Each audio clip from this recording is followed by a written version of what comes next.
एक बात पहले भी कही, आज फिर कहते हैं।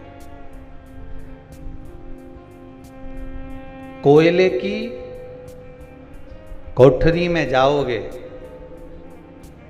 तो कोयले का कालोच शरीर पर जरूर लगेगी।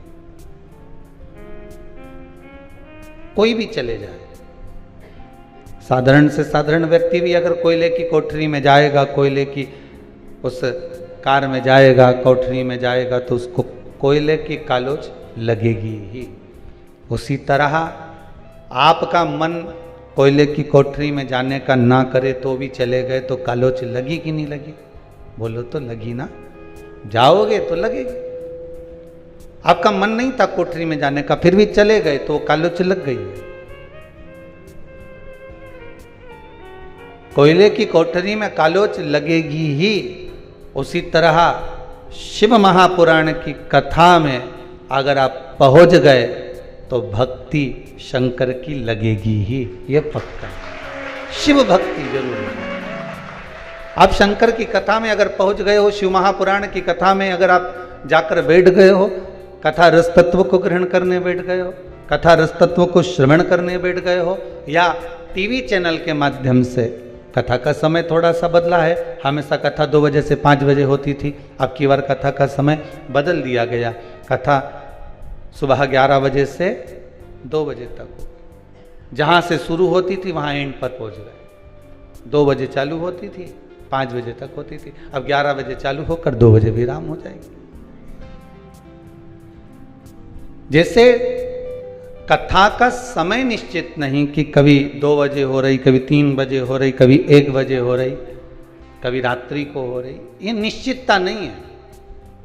उसी तरह मनुष्य का उस परमात्मा से मिलन का समय भी निश्चित नहीं है। कब, किस पल, किस घड़ी, किस क्षण हम परमात्मा से मिले, किस रूप में हमें भगवान मिल जाए, उसका कोई निश्चितता नहीं।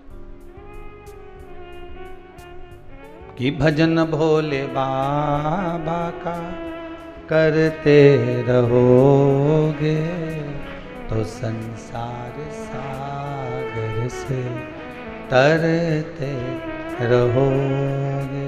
अगर भगवान का भजन, भगवान का स्मरण, भगवान की भक्ति को आप धारण करते रहोगे तो ये विश्वास मान कर रखिए कि बाबा किसी ना किस रूप में दर्शन जरूर देंगे। उसकी कृपा, उसकी उदारता, उसकी दया, उसकी करुणता और उसका एक आनंद ही दूसरा है।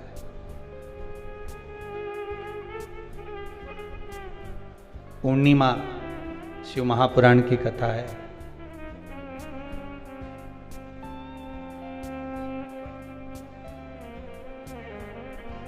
सबसे सुंदर संबंध इस संसार में अगर किसी का है तो समुद्र और चंद्र का है।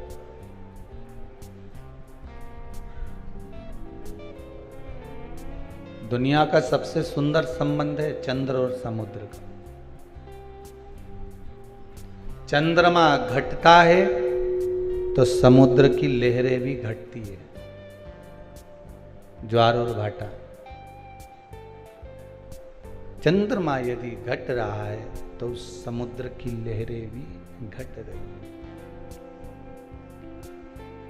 चंद्रमा यदि बढ़ रहा है तो समुद्र की लहरें भी बढ़ रही। कितना सुंदर संबंध होगा। चंद्रमा को घटता हुआ देखा तो समुद्र की लहरें घट गई, चंद्रमा को बढ़ता हुआ देखा तो समुद्र की लहरें बढ़ गई। अर्थात शिव महापुराण की कथा कहती है, श्रीमद् भागवत पुराण कहती है कि महाराज समुद्र जैसी गंभीरता, समुद्र जैसा प्रभाव, समुद्र जैसा भाव आपके भीतर होना चाहिए कि दूसरा व्यक्ति को घटता हुआ देखकर हमारा भी दिल थोड़ा सा दुख है, हमारा भी हृदय थोड़ा सा नम है। चंद्रमा को बढ़ता हुआ देखकर हमारे भीतर भी प्रसन्नता जागृत हो, हमारे भीतर भी उमंगता जागृत हो, हमारे भीतर भी ये भाव जागृत हो जाए कि ये बढ़ रहा है तो हमें प्रसन्नता हो रही है। पर हम उल्टे हैं, हम समुद्र के बिल्कुल विपरीत हैं। पड़ोसी के घर में धन बढ़ता है तो टेंशन हमें हो जाता है।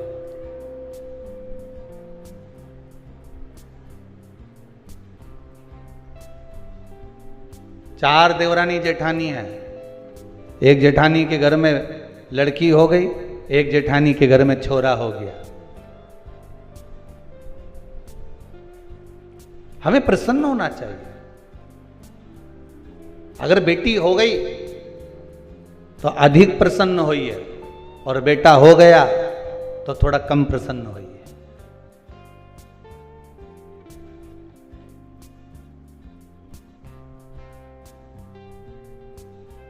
बेटी के होने पर प्रसन्नता 4 गुनी होना चाहिए, और बेटे के होने पर प्रसन्नता थोड़ी सी कम होना चाहिए। कारण बेटी 2 कुल को तारती है, बेटा 1 कुल को तारता है।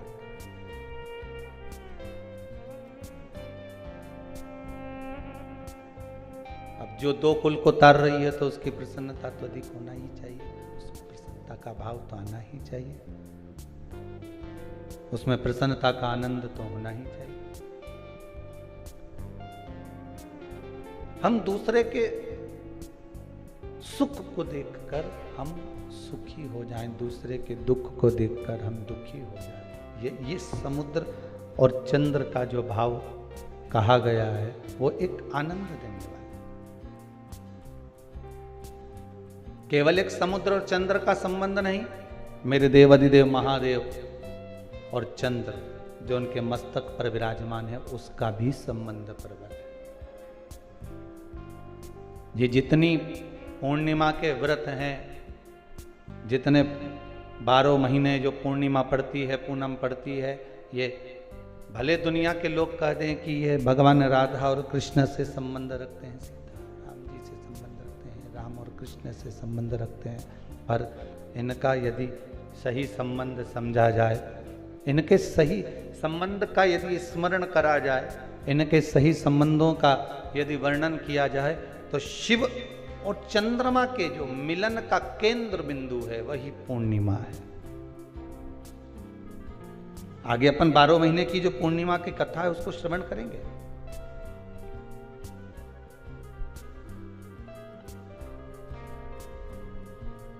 केवल एक पूर्णिमा वहीं तक नहीं रही कि भगवान कृष्ण और राधा जी ने रास किया। भगवान कृष्ण और राधा जी रास कर रहे हैं, केवल पूर्णिमा वहीं तक सीमित नहीं रही। केवल वहीं तक उसकी सीमितता नहीं है महाराज।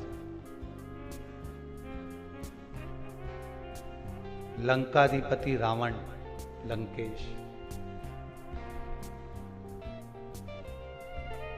लंकाधिपति रावण लंकेश भी भगवान शंकर को प्रसन्न करने के लिए पूर्णिमा का अनुमोदन करता था।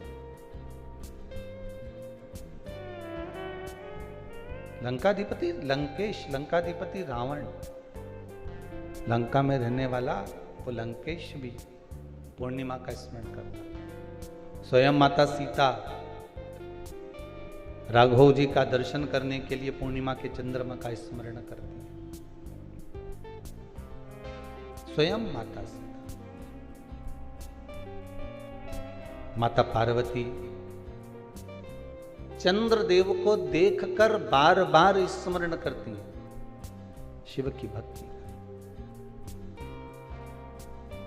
आप और हम 7 दिवसीय शरद पूर्णिमा के उत्सव पर जो पूर्णिमा शिव महापुराण की कथा सुन रहे हैं, इसके रस तत्व को हमें ग्रहण करना है और उस रस तत्व को ग्रहण कर कर अपने जीवन को सार्थक बनाना। कई लोग कहते हैं गुरुदेव, हमने सुना है शरद पूर्णिमा के दिन अमृत बरसता है, इसलिए लोग खीर बनाते हैं तो बाहर रख देते हैं।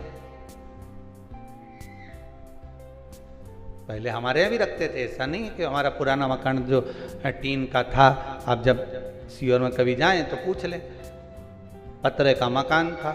अब पतरे के मकान में हमारी अम्मा, हमारी माता जी हमको खीर बना के दे देती, हम रख आते पतरे पर। हमको क्या मालूम था कि सवेरे खीर ही नहीं मिलेगी, बिल्ली पूरी खा जाएगी।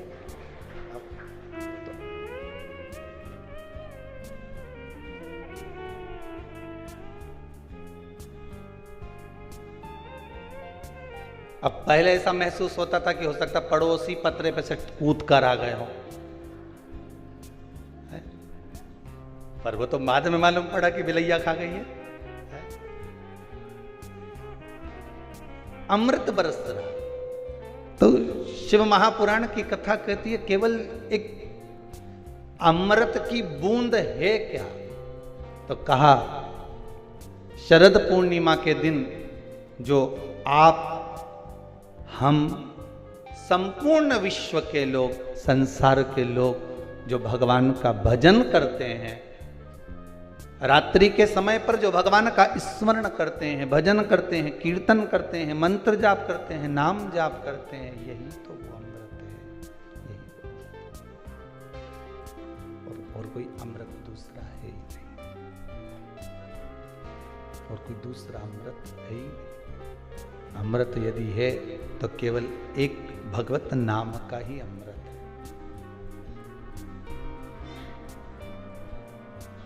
इसीलिए शायद लोगों ने कहा ना, घड़दानी त्रिकालदर्शी कैलाशी अविनाशी शिव की कथा करें। भगवान शंकर और चंद्रदेव, इन दोनों का भी संबंध बड़ा प्रबल है महाराज, बड़ा प्रबल संबंध। केवल एक समुद्र और चंद्र का ही संबंध नहीं, शिव और चंद्र का भी संबंध प्रबल है।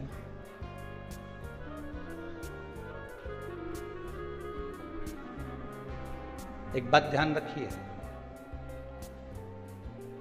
समुद्र का सबसे बड़ा गुण यही है कि वो घटते हुए चंद्र को देखकर दुखी होता है और बढ़ते हुए चंद्र को देखकर प्रसन्न होता है।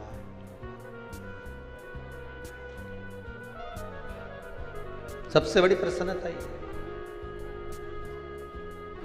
जब व्यक्ति के जीवन का अहंकार, अभिमान निकल जाता है, तो ये विश्वास मानिएगा कि आपके भीतर से विष निकल गया। क्या निकल जाना चाहिए? अहंकार।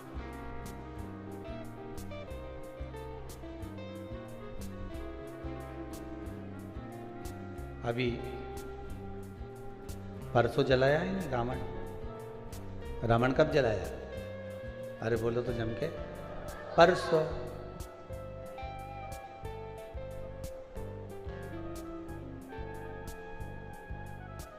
कोई कह रहा था रावण दुराचारी था,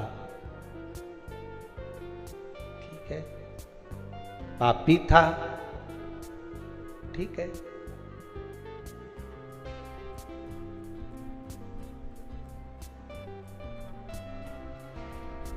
रावण दुराचारी भी था आपके हिसाब से, पापी भी था, पर आज के मनुष्य जैसा दोगला तो नहीं था।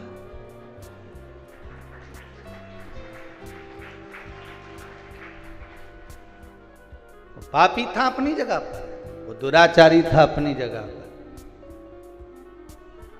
पर दोगला नहीं था। आज के जमाने में तो मालूम ही नहीं पड़ता, रावण के 10 मुंह थे वो तो दिखते थे।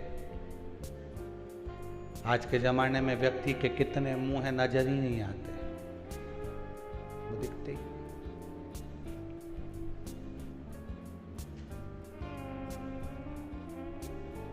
पर जिसने जो देखा उसे वही दिखा।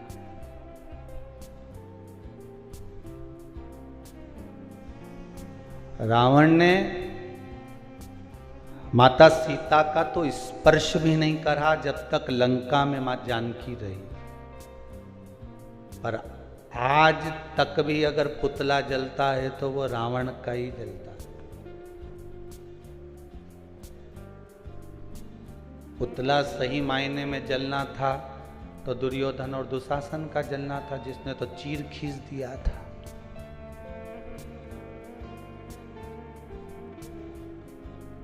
द्रौपदी का। पर नहीं, जिसने जो देखा, किसी विद्वान ने अगर देखा होगा लंकापति रावण में, तो ये देखा होगा कि शिव का उपासक है, शंकर का भगत है, विद्वान है, ज्ञानवान है, उसकी भक्ति, उसका बल बड़ा प्रबल है, उसका भाव बड़ा प्रबल है, उसको नजर आया होगा। पर कुछ अगर देखना है तो एक बात जरूर देखिएगा लंकाधिपति रावण में, कि वो पापी भी था, वो दुराचारी भी था, पर दोगला नहीं था।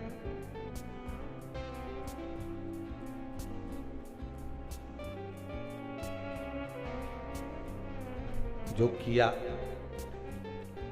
राम जी सम्मुख में है रावण के, और कितना सुंदर बात है महाराज जी।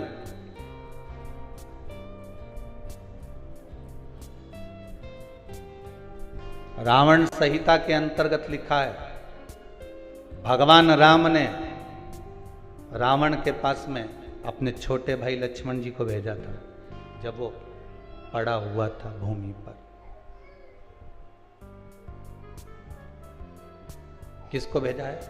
लक्ष्मण जी। लक्ष्मण जी ने पूछा, भैया आप मुझे क्यों भेज रहे हो, किस लिए भेज रहे हो, क्या कारण है मुझे यहां भेजने का, और भेजना भी है आपको तो ये कहां भेज रहे हो? वो लंकाधिपति रावण के पास में, वो लंकेश के पास में, वो लंकाधिपति रावण के पास में मुझे भेज भी रहे हो तो कहां भेज रहे हो, जरा विचार करिए, कहां जा रहे हो? राम जी ने कहा, सुन लक्ष्मण, तुझे मैं जो भेज रहा हूं, तुझे जो मैं प्रदान कर रहा हूं, भेज रहा हूं, वो एक द्रोही रावण के पास नहीं भेज रहा हूं, एक द्रोही रावण के नजदीक में तुझे नहीं भेज रहा हूं। मेरे राम कहते हैं, लक्ष्मण मैं आपको भेज रहा हूं तो एक विद्वान, इसके बराबर दुनिया में कोई पंडित, कोई विद्वान ब्राह्मण नहीं होगा, मैं उसके पास भेज रहा हूं। तो भेजने का कारण क्या है, मुझे क्यों भेजा जा रहा है? तो लंकाधिपति रावण ने लक्ष्मण को जो ज्ञान दिया, रावण संहिता के अनुसार आप कभी पढ़ेंगे तो उसमें स्मरण आएगा। आप मुझे क्यों भेज रहे हो? मेरे राम कहते हैं कि जाओ लक्ष्मण, एक बार विद्वान इस लंकाधिपति रावण के चरणों में जाकर पूछो जरा कि क्या चाहता है, उसकी इच्छा क्या है। थोड़ा ज्ञान की बातें करिए आप। लक्ष्मण जी गए और रावण के पास में सिर के पास जाके खड़े हो गए। रावण ने देखा कि लक्ष्मण आए तो रावण ने अपना मुंह फेर लिया इधर। अब इधर मुंह फेरा तो लक्ष्मण जी को गुस्सा आ गया। लक्ष्मण जी दौड़कर फिर भैया के पास में गए। क्या भैया, कहाँ भेज दिया आपने उस रावण के पास में, लंकाधिपति के पास में? इतना अहंकार उसको कि मुझे देखकर उसने मुंह फेर लिया।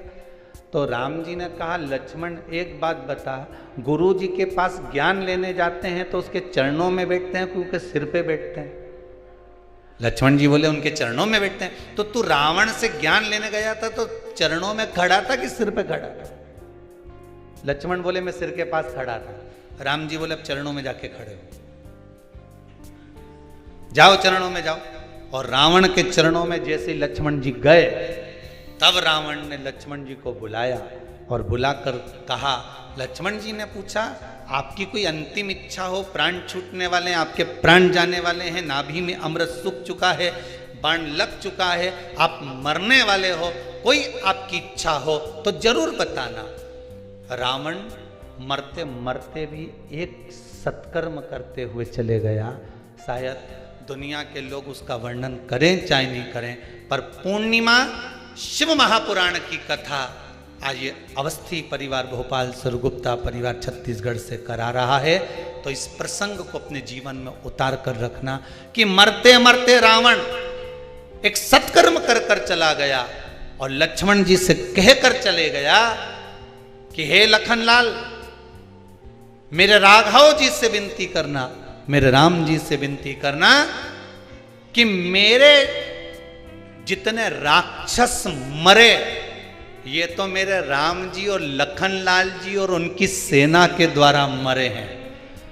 जो राम की सेना के द्वारा मरे हैं, या राम के द्वारा मरे हैं, या लखनलाल जी के द्वारा मरे हैं, उनके द्वारा मरे हुए मेरे सारे राक्षस तो उनके हाथ से मर मर के बैकुंठ चले गए, पर इतने सारे बंदर ये हमारे हाथ से मरे हैं, इनको बैकुंठ मिलेगा क्या जो हमारे हाथ से मरे?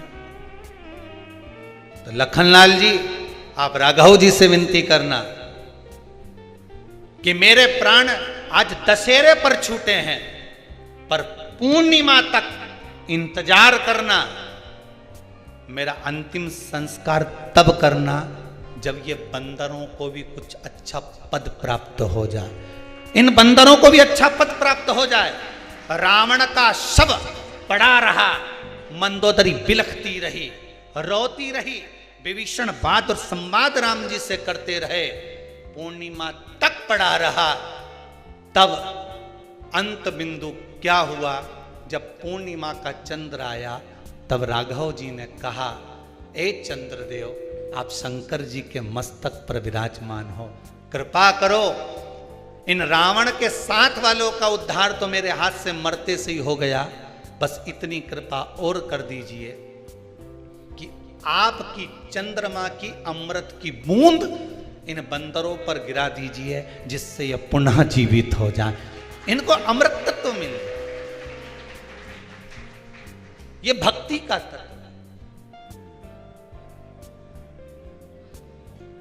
ये भक्ति का तत्व है। रावण के तब अंतिम संस्कार। अब सोचिए, जाते जाते भी भलाई का काम करके जा रहे हैं। और आज के जमाने में व्यक्ति जाते जाते भी पूरे झगड़े का काम करके जाता है। लिख के जा रहा हूं, ये मेरे शरीर को हाथ नहीं लगा, ये मुझे छुए नहीं। अरे ऐसा कहां का काम? जरा सा झगड़ा हो ही नहीं तो तुम लड़ाई में कह दो, मैं तो पांव नहीं धरूंगा तेरे यहां, और तेरा मुंडा नहीं देखूंगा, और मैं तेरे यहां आऊंगा नहीं। अच्छा, तुम जैसे संसार के लोगों से लड़ाई करो कि तो मैं तेरे यहां आऊंगा ही नहीं, ऐसी लड़ाई एक आध दिन तुम महादेव से कर लो कि मैं तेरे यहां आऊंगा ही नहीं, तो महादेव के नहीं आएगा तो बांध के लाएंगे, पर आना तो पड़ेगा। ऐसी लड़ाई तुम कर लो भगवान से कि मर जाऊंगा पर तेरे यहां नहीं आऊंगा। संसार के लोगों से लड़कर तो कह सकते हो कि मैं तेरे यहां नहीं आऊंगा, झगड़ा कर लिया, लड़ लिए, बोल दिया, अपशब्द ताने कह दिया, पर भगवान से लड़कर कह दे तो कम कि हम तुम्हारे यहां नहीं आएंगे, जाओ तुमसे जो बन जा कर लो, जाओ कर लो, भगवान से।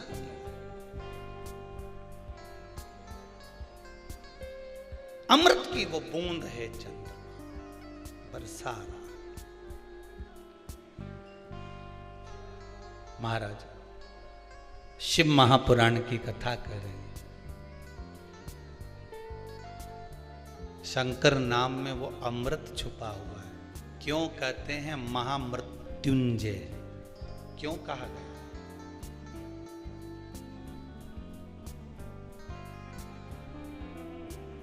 हम सार्वजनिक रूप से तो महामृत्युंजय मंत्र नहीं बोलेंगे, पर वायलिन के द्वारा, वाद्ययंत्र के द्वारा आप अपने भीतर से वेद मंत्र का स्मरण, ओम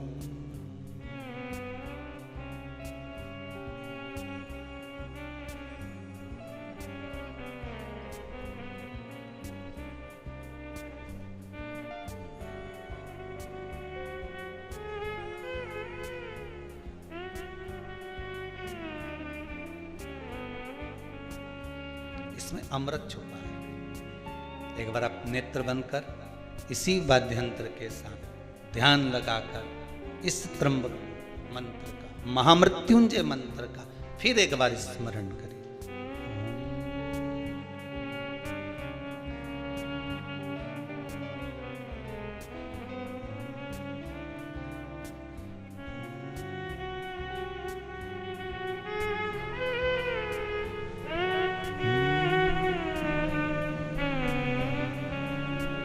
ये वो मंत्र है। शिव का अमृत तत्व इस महामृत्युंजय मंत्र के अंदर छुपा हुआ है। शिव का अमृत मंत्र। अगर किसी का एक्सीडेंट हो जाए, शुगर बीपी बढ़ गया, कोई बड़ा रोग आ गया, तो सबसे पहले आप पंडित देवता को बुलाकर, ब्राह्मण देवता को बुलाकर, अपने नगर के पुरोहित ब्राह्मण आदि जोगी सन्यासी जो भी है उनके पास में जाकर पूछोगे, गुरुदेव जरा पत्रिका देखिए, पत्रिका देखकर मेरे दादाजी का, मेरे पिताजी का, मेरी माताजी का, मेरे भाई का, बंधु का, सखा का, पति का, पत्नी का, बेटे का, पुत्र का, जरा देखकर बताओ कि इसका ग्रह क्या चल रहा है। और कह दिया इसके ग्रह तो सब ठीक है। नहीं नहीं गुरुदेव, इसको कष्ट बहुत है, बहुत कष्ट में। किसी भी ब्राह्मण देवता से पूछोगे, नगर के किसी ब्राह्मण जन से आप पूछोगे, किसी विद्वान पंडित जी से आप पूछोगे, तो वो अगर शरीर में कष्ट है, रोग है, बीमारी है, बड़ी विपदा आन पड़ी है, तो कोई तुमसे नहीं कहेगा कि कनक धारा का पाठ करिए, कोई तुमसे ये नहीं कहेगा कि श्री सूक्त का पाठ करिए, कोई तुमसे ये नहीं कहेगा कि पुरुष सूक्त का पाठ करिए। अगर विपदा भरी है, रोग बड़ा है, तकलीफ बड़ी है, कष्ट बड़ा है, तो कोई तुमसे ब्राह्मण जन, विप्र जन, विद्वान पंडित जन एक बात जरूर कहेंगे कि महामृत्युंजय का अनुष्ठान करवा लीजिए। क्यों? महामृत्युंजय के उस मंत्र में क्या छुपा है? महामृत्युंजय के उस मंत्र में है क्या? तो महामृत्युंजय के उस मंत्र में चंद्र और शिव का अमृत तत्व छुपा हुआ है।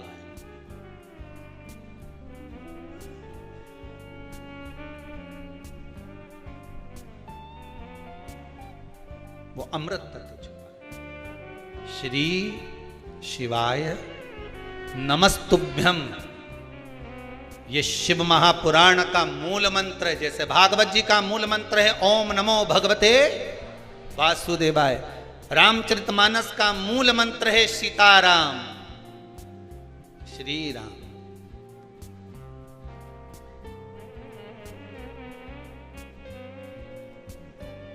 शिव महापुराण का मूल मंत्र है श्री शिवाय नमस्ते। इस मंत्र में कुछ तो सुख होगा। शंकर के नाम में, शिव नाम में अमृत तत्व की प्राप्ति, अमृत।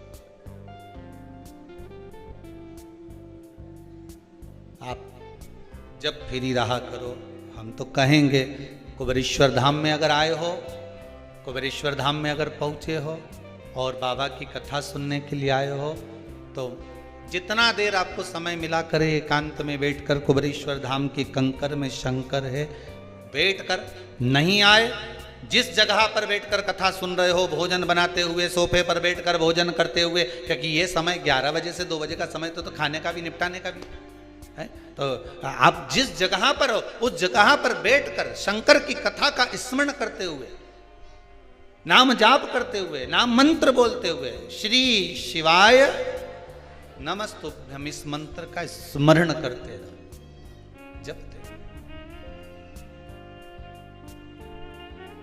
शिव मंत्र है। शिव महापुराण की कथा करेंगे। लंकाधिपति लंकेश, रावण भी अहंकार था, रावण में अभिमान था, दुराचारी भी था मान सकते हैं, पापी भी था मान सकते हैं कि उसने पाप कर्म करा, माता सीता का हरण करा, सब कुछ मानते हैं कि करा होगा, किया होगा, सब मानते हैं। पर अहंकार, अभिमान, अहम व्यक्ति का जब जाता है तो व्यक्ति आप रूप निर्मल होता चलेगा।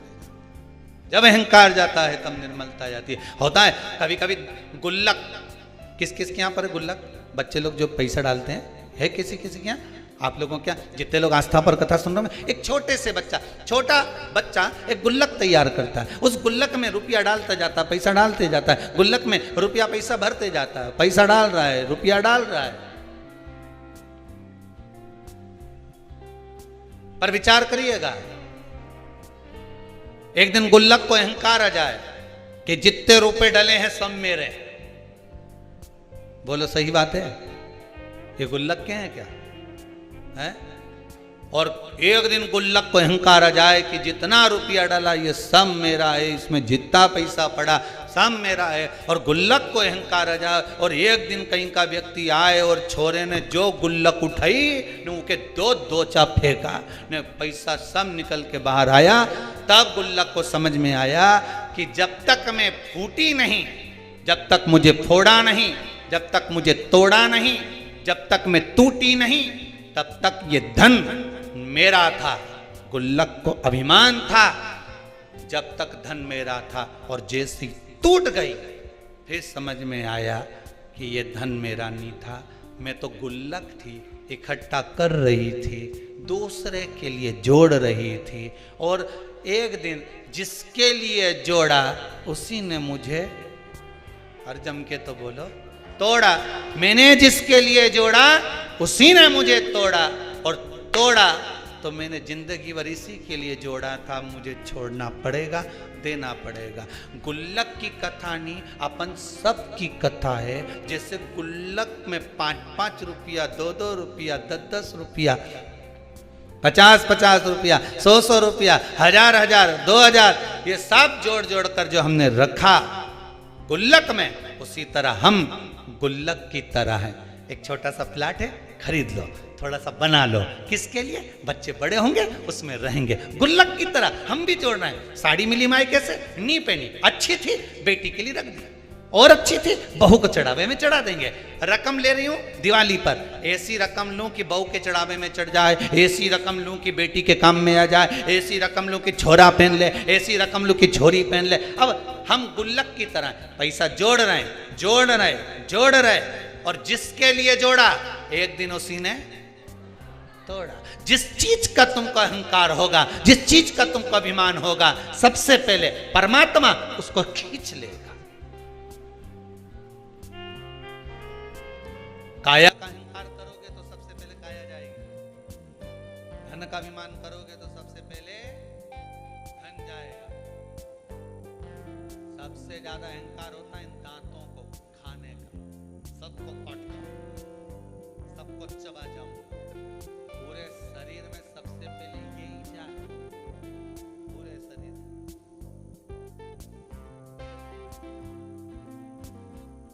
अहंकार जिस चीज का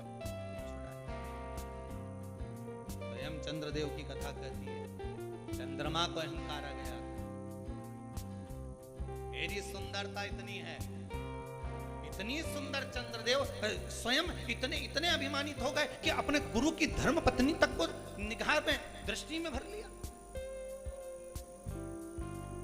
अहंकार।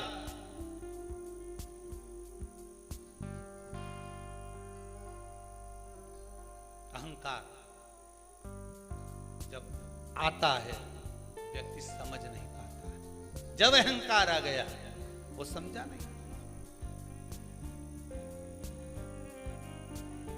पानी भी कर्कश,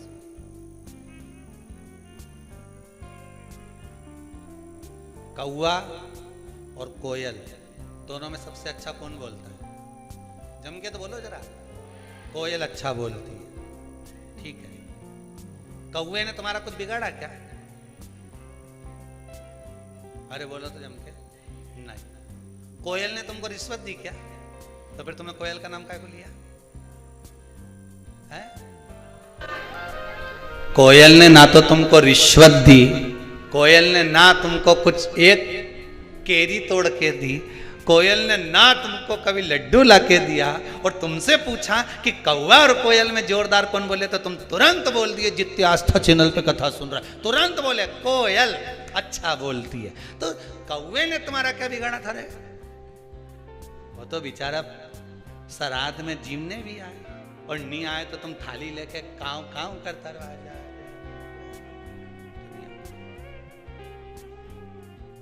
इसके बाद भी तुम्हारा पितरों के नाम से आए जीवने, तो भी तुम्हारे मुंह पे नहीं आया कि कौवा अच्छा बोले। तुम्हारे मुख पे आया तो एक ही बात आई ना, कोयल अच्छा बोले। ना कोयल ने तुम्हें रिश्वत दी, ना मोती दिया, ना लड्डू दिया, ना पेड़ा दिया, ना कपड़े दिलाए, ना एक बार कभी दिवाली पे घूमने गई तुम्हारे साथ। ना वो कोयल कभी तुम्हारे को शॉपिंग मॉल में लेके गई कि कभी एक आध बार हैंडसेट दिला दिया हो, मोबाइल दिला दिया हो। इसके बाद भी तुम्हारे मुख पर नाम आया तो कोयल का आया। कौवे ने तुम्हारा कुछ बिगाड़ा? कभी कौवे ने गाली दी, अपशब्द बोला हो, कभी तुम्हारे लिए आड़ा टेढ़ा करा बोला? कभी नहीं। पर कारण केवल एक था कि कौवा बोलता बड़ा बेकार था और कोयल बोलती बड़ा मीठा थी। बस निवेदन यही है, आप किसी को धन दो मत दो, आप किसी को दौलत दो मत दो, आप किसी को संपदा दो मत दो।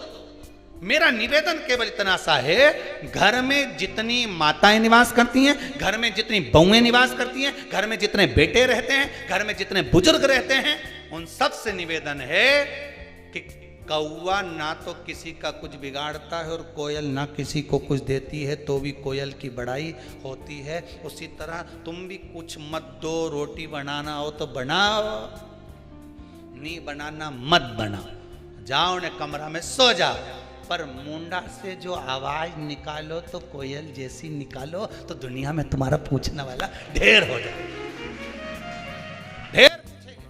बस वाणी की प्रधान, वाणी ऐसी बोलिए जो मन का आपा खोए। पर आज के जमाने में वाणी ऐसी बोलिए जो जम के झगड़ा होए, पर उससे मत बोलिए जो तुमसे तगड़ा। तो बोलो, मना नहीं, तुम करो काम, ना करो तुम्हारी मर्जी पड़े उतना करो, पर मुख से जो वाणी निकले श्रेष्ठता की निकलना होना चाहिए। जो मुख से वाणी निकले वो अच्छी निकलना होना चाहिए, श्रेष्ठतम।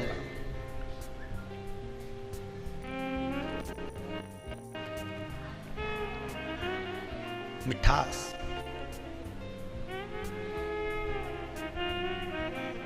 महाराज चंद्रदेव अहंकार भी आ गया था तो वाणी भी कर्कश हो गई थी, वाणी भी कर्कश हो गई थी। अहंकार आ गया तो वाणी कर्कश। और कैसी कर्कश हुई कि चंद्रदेव ने कह दिया मुख से कि मेरी जो सुंदरता है बड़ी प्रबल, बस इतना कहना था। रोहिणी उनकी ओर आसक्त हो गई, सारी रानियां दुखी हो गई। ससुर को मालूम पड़ा, ससुर ने श्राप दे दिया, चंद्र मैं तुम्हें श्राप, तुम्हारी काया गलने लगे, गिरने लगे, वो काया का रोग तुमको होगा। बस कारण यही शिव महापुराण की कथा कहती है, जिस चीज का तुम्हारे को अहंकार होगा, जिस चीज का तुमको अभिमान होगा, सबसे पहले वही जाए, वही।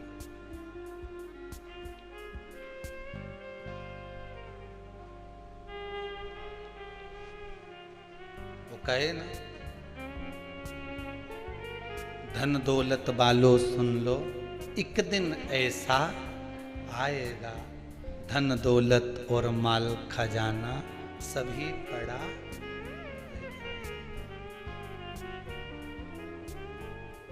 सुंदर काया माटी होगी, चर्चा होगी गली गली,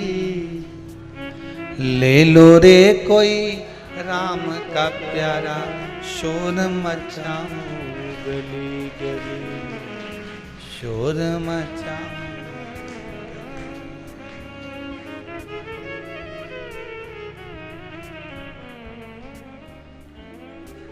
कोठी बंगलों वालों सुन लो, एक दिन ऐसा आएगा, अरे कोठी बंगलो वालों सुन लो, जिनको एक मिनट एसी के बिगर नींद नहीं आए, वो संसार में 3 दिन कैसे रहेगा?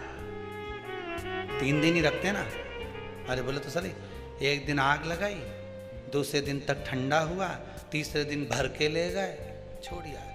अब 3 दिन जो के मेरे पिताजी के बिना नहीं रह सकता, मैं अपनी माताजी के बिना नहीं रह सकता, मैं अपने बेटे के बिना नहीं रह सकती, मैं अपने परिवार के बिना नहीं रह सकता, वहां आग लगा के छोड़ आएंगे अकेले।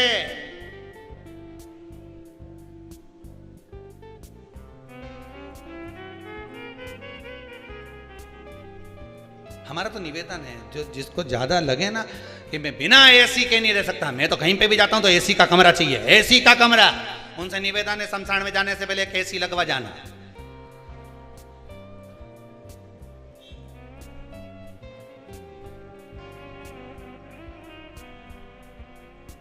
और कह देना ओपनिंग में करूंगा, लिख के जाऊंगी, वसीयत में लिखो। बिना एसी के कमरे के में नहीं रह सकता, तो शमशान में बिना एसी के कैसे? तो एसी लगवाओ, बेटो से कह शमशान में एसी लगवा। तो शमशान में कहां लगवाऊं? जहां मुर्दा जले। ओपनिंग कौन करेगा? जिस दिन में आऊंगा सोऊंगा 3 दिन में ओपनिंग, बस तो लगवा। अरे कोठी बंगलो वालों सुन लो, एक दिन ऐसा,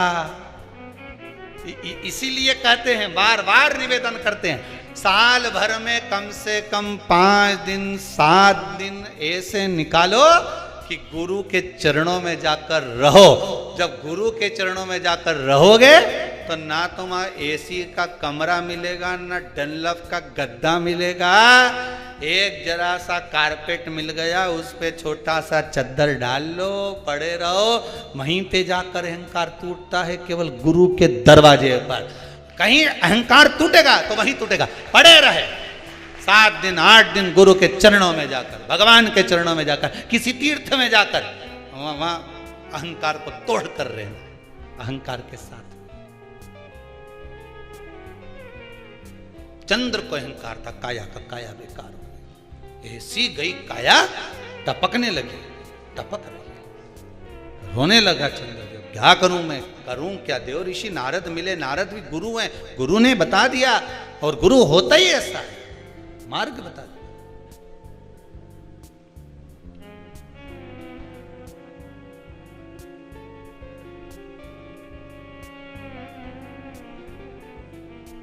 गुरु होता ही ऐसा। एक व्यक्ति कभी भगवान का भजन नहीं करता था, कभी नहीं, जीवन में कभी उसने सत्कर्म नहीं करा, भजन नहीं करा, पाप ही पाप करा। एक दिन उसकी मां ने कहा, क्या बेटा तू दिन भर पाप करता रहता, गलत काम करते रहता।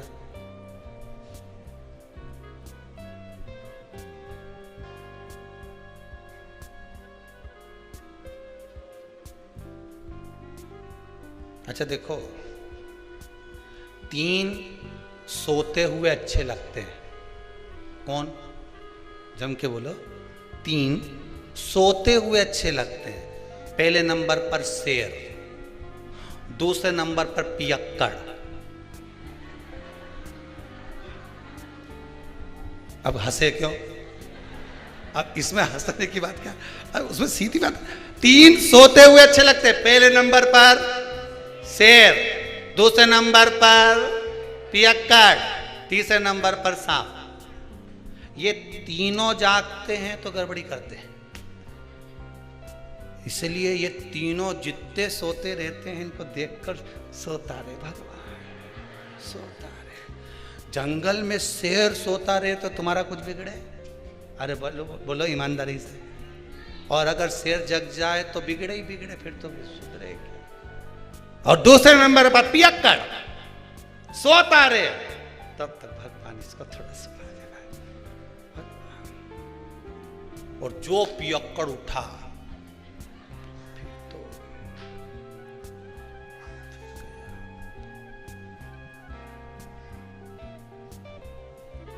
और तीसरे नंबर पर सांप सोता हुआ अच्छा लगता है। कोटर में भरा रहे, एक छिद्र में पड़ा रहे, सोया रहे, अच्छा है। और सांप जब जग जाए तो बिना पुंगी के भी पुंगी बच जाए। 3 सोते हुए ये जगे कि इनने गड़बड़ी करी, ये गड़बड़ करेंगे, इनको सौन दो। अभिमान जब आया, काया तो एक कहा वो पाप कर्म में लिप्त था। माँ ने कहा बेटा कभी पुण्य भी कर लिया कर। कोई पुण्य नहीं करूंगा, मेरे को करना ही नहीं कोई पुण्य, मैं तो पाप ही करूंगा। एक दिन माँ उसको कहीं ले गई गुरुजी के दरवाजे पर, और उसने जाकर गुरुजी के दरवाजे पर भी खूब पाप कर्म करा। किसी को गाली दे, किसी को अपशब्द कहे, किसी को ताने दे, पूरे मोहल्ले का कचरा ला के गुरुजी के आश्रम में डाल दे। गुरुजी भी बड़े परेशान, कहाँ से लिया है इसको। फिर भी गुरुजी बोले ठीक है। अब वो जाने लगा। जाते जाते गुरुजी ने बहुत सारी बात एक दिन उसको लकड़ी तोड़ते समय कह दी। तोड़ते तोड़ते लकड़ियों को उतारते उतारते गुरुजी ने उसको बहुत सारी बातें कही। तो गुरुजी ने उससे पूछा, मैंने जो कहा तूने सुना? तो पापी जो जीव था वो बोला, काय को सुनूं? मैं मेरी मां को कह के आया था, एक शब्द नहीं सुनूंगा तुम्हारा। गुरुजी ने कहा, नहीं सुना? नहीं सुना। अरे नहीं सुना तो क्या हुआ, परंतु अब तो सुन ले। क्या? कल शाम को 4 बजे तू मर जाए।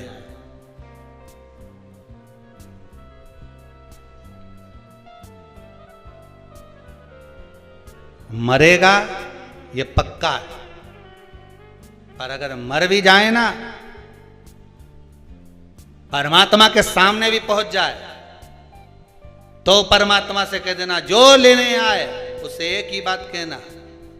वो पूछेंगे तेरे से कि पहले पुण्य भोगेगा कि पाप भोगेगा, तो कह देना पाप भोगूंगा और पुण्य को मुझे मेरी आंखों से देखना है। बस इतना कहना और कुछ मत कहना। जा। अब इसको तो लगा कोई गुरुजी कोई सत्य बोलेंगे कि मैं 4 बजे मर जाऊंगा, और जैसे ही 4 बजे दूसरे दिन तो निपटी गया, मर गया। मरकर यमराज की कैद में गया तो यमदूतों ने ले जाकर इसको यमराज के सामने खड़ा करा। यमराज ने कहा, बता पुण्य भोगेगा कि पाप भोगेगा? तो क्या, पाप तो भोगूंगा पर पुण्य अपनी आंखों से देखूंगा। तो दोनों में से पहले क्या करना चाहता है? तो उसने कहा, पाप भोग लेता हूं और पुण्य अपनी आंखों से देख लेता हूं, बस बता दो। अब इतने में यमराज ने कहा, ये कोई बात होती है कि पुण्य अपनी आंखों से देखेगा? मर गया क्या पुण्य क्या खाक देखेगा? नहीं, मैं तो अपनी आंखों से देखूंगा। यमराज इसको ले गए, इसको नरक का भोग भुगताते भगवान ब्रह्मा जी के पास पहुंच गए। ब्रह्मदेव ने पूछा, हुआ क्या? प्रभु समझ में नहीं आ रहा है। ये एक ही बात लेकर बेटा कि पाप का भोग भोगूंगा और पुण्य अपनी आंखों से देखूंगा। अब ये मर के आ गया तो क्या पुण्य क्या खाक देखेगा? ब्रह्मा जी बोले, तुम अपने काम में लग जाओ, मैं सब निपट लूंगा। ब्रह्मा जी ने उसको रोक लिया, भैया क्या बात है? उसने कहा, बस एक ही बात है, मेरे को पुण्य अपनी आंखों से देखना है और पाप भोगना है। तो ब्रह्मा जी ने कहा, तुमने पाप भोग लिया ना? हाँ भोग लिया, अब पुण्य दिखा दो।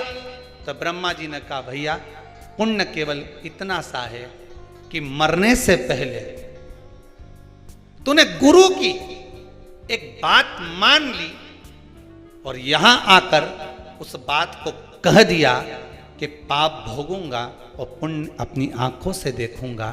तूने गुरु की मात्र एक बात मानी, इसलिए तुझे मैं ब्रह्मा का साक्षात दर्शन हो गया। एक बात अगर तूने आज गुरु की मानी है तो ब्रह्मा का दर्शन हुआ है।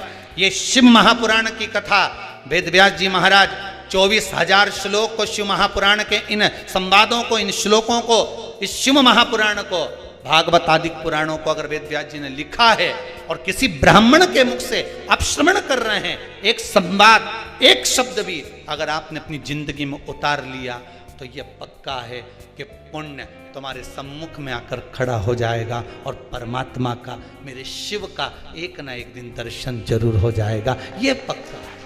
आप मानो, उसका स्मरण करो। पर हम सोए हुए हैं, अहंकार हम। महल अटारी वालों सुन लो, एक दिन ऐसा आएगा, धन दौलत और माल खजाना यहीं रह जाएगा, सुंदर काया माटी होगी। कितना जोरदार था, कितना बढ़िया। सुंदर काया माटी चर्चा होगी गली गली, ले लो रे कोई राम का प्यारा, शोर मचाऊं गली गली, शोर मचाऊं गली गली। ये जाने वाले देव ऋषि नारद मिले, सम्मुख में प्राप्त हुए। चंद्रदेव ने हाथ जोड़कर पूछ लिया, बताइए प्रभु नाथ, ये काया जो गिर रही है, काया जो नष्ट हो रही है, इसका कोई उपाय हो तो अवश्य बताइए। कोई उपाय?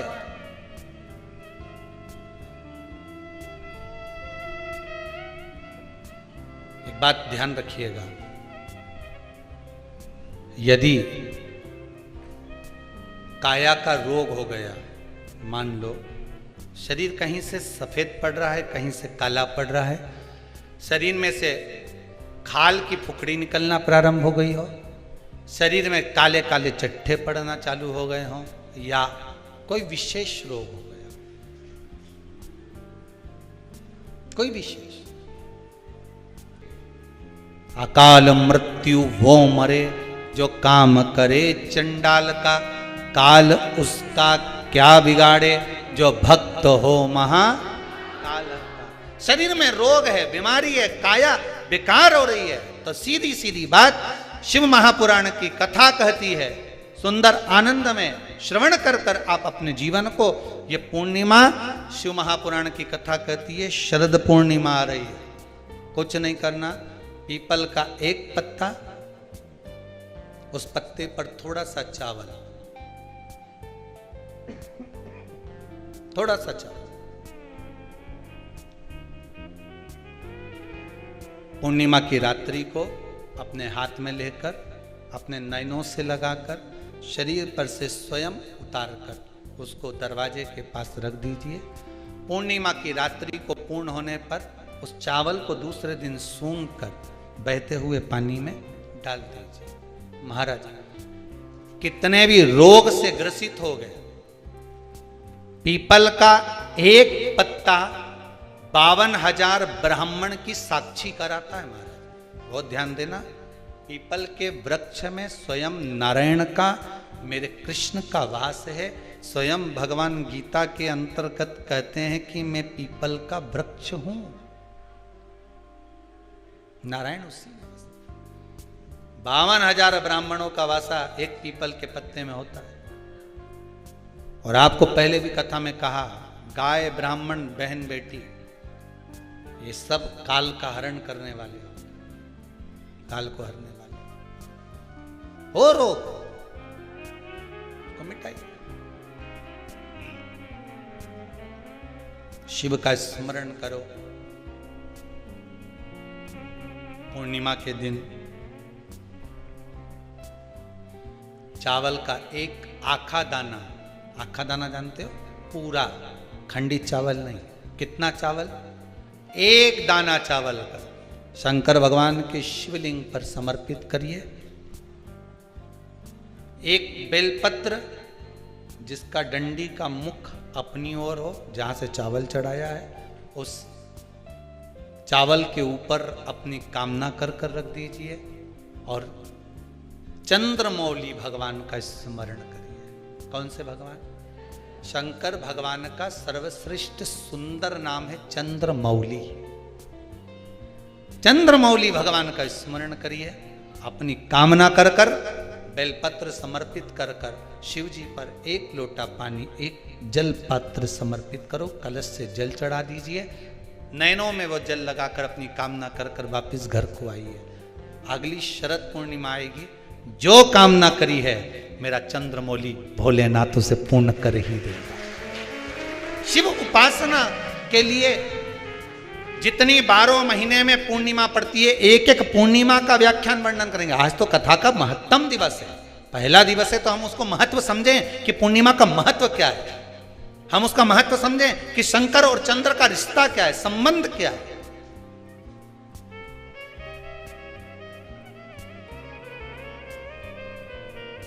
भगवान ने जितनी पूर्णिमा बनाई है, जितने नक्षत्र बनाए, जितनी घड़ी बनाई, जितना पल बनाया, जितना समय बनाया, ये शंकर भगवान ने जो बनाया ये गलत नहीं बनाया, श्रेष्ठता के लिए बनाया, जग के उद्धार के लिए, संसार के उद्धार के लिए बनाया। अब उसका प्रयोग आप करें ना करें ये आपके ऊपर है, आप उसका प्रयोग कर रहे हैं ना कर रहे हैं ये आपके ऊपर, पर जो बनाया है मेरे भगवान,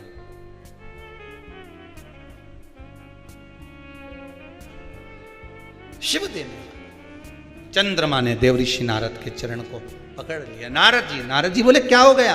बस मेरा अहंकार था, इतना अहंकार मुझे काया का था कि मुझे काया के अभिमान में मैं अपने गुरु की धर्म पत्नी को भी अपशब्द कह गया, उसको भी मैंने गलत दृष्टि से देख लिया। जब व्यक्ति को धन का अभिमान आता है, अहंकार काया का हो, धन का हो, वैभव का हो, सत्ता का हो, जिस चीज का व्यक्ति अभिमान करता है उसमें सब कुछ भूल जाता है कि ये मेरी माता है, कि ये मेरे पिता है, ये मेरे भाई हैं कि मेरे बंधु हैं, कि मेरे सखा हैं।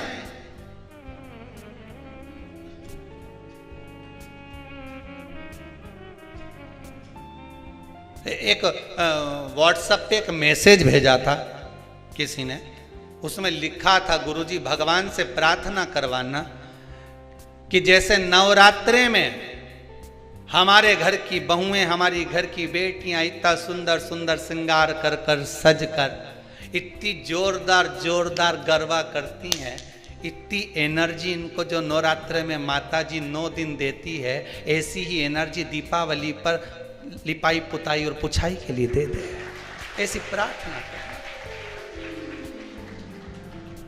नवरात्र में इतनी एनर्जी इनमें आ जाती है कि डंडा ले लेके ये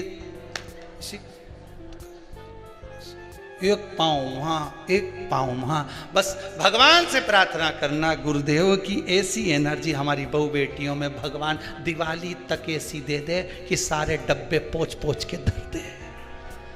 घर में जितना भी झाड़ू पोछा है, ये अच्छी टेबल पे चढ़ी यूं मार, समझ ले गरबा ही खेल रही। ये पत्तो फिर पेंट में, फिर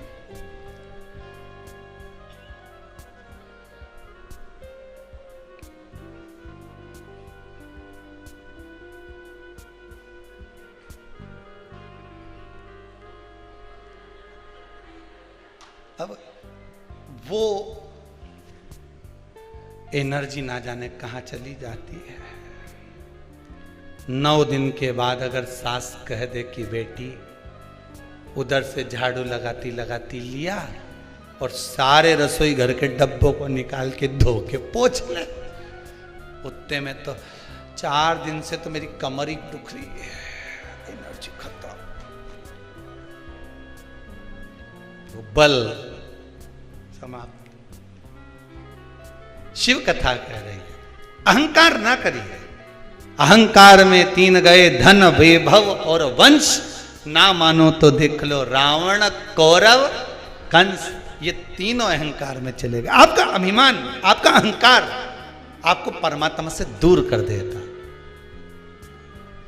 भगवान से।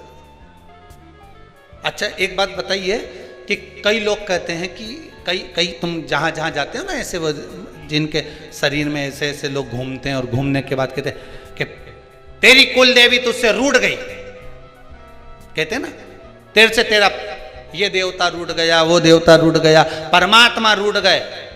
तो आप कैसे पहचानोगे कि भगवान आपसे रूठ गया? आप कैसे जान सकते हो कि भगवान आपसे रूठ गया? हमने देवी जी को धोख नहीं लगाई तो देवी जी नाराज हो गई, हमने पिताजी को धोख नहीं लगाई तो पिताजी नाराज हो गए, हमने वो देवता के ये नहीं करा तो वो नाराज हो गए। आपको कैसे मालूम पड़ेगा कि देवता नाराज होते हैं? देवता नाराज होते हैं, याद रखना, संसार में देवता अगर नाराज होते हैं तो कभी किसी का अहित नहीं करते। बहुत ध्यान देना इस बात पर, कभी अहित नहीं करेंगे देवता अगर नाराज होंगे। देवता नाराज होते हैं तो किसी का भोजन पानी बंद नहीं कर देते। देवता नाराज होते हैं तो किसी का खाना पीना बंद नहीं करवा देते। देवता अगर नाराज हुए हैं और आपको मालूम करना है कि देवता मुझसे नाराज हैं, तो कैसे मालूम करोगे? तो केवल एक काम करिएगा, अगर देवता नाराज होते हैं तो सबसे पहले आपकी पूजन पाठ छुड़वा देते हैं। क्या छुड़वाएंगे? रोज मंदिर जाती है, रोज माला उठाकर जाप करती है, रोज गीता जी का पाठ करती है, रोज दिया लगाने जाती है। 4 दिन 5 दिन 6 दिन 10 दिन अगर आप दिया लगाने नहीं गए, मंदिर नहीं गए, पूजन नहीं करी, तो समझ लेना कि देवता मुझसे नाराज हैं, इसलिए मेरा मुंह नहीं देखना, मुझसे नाराज।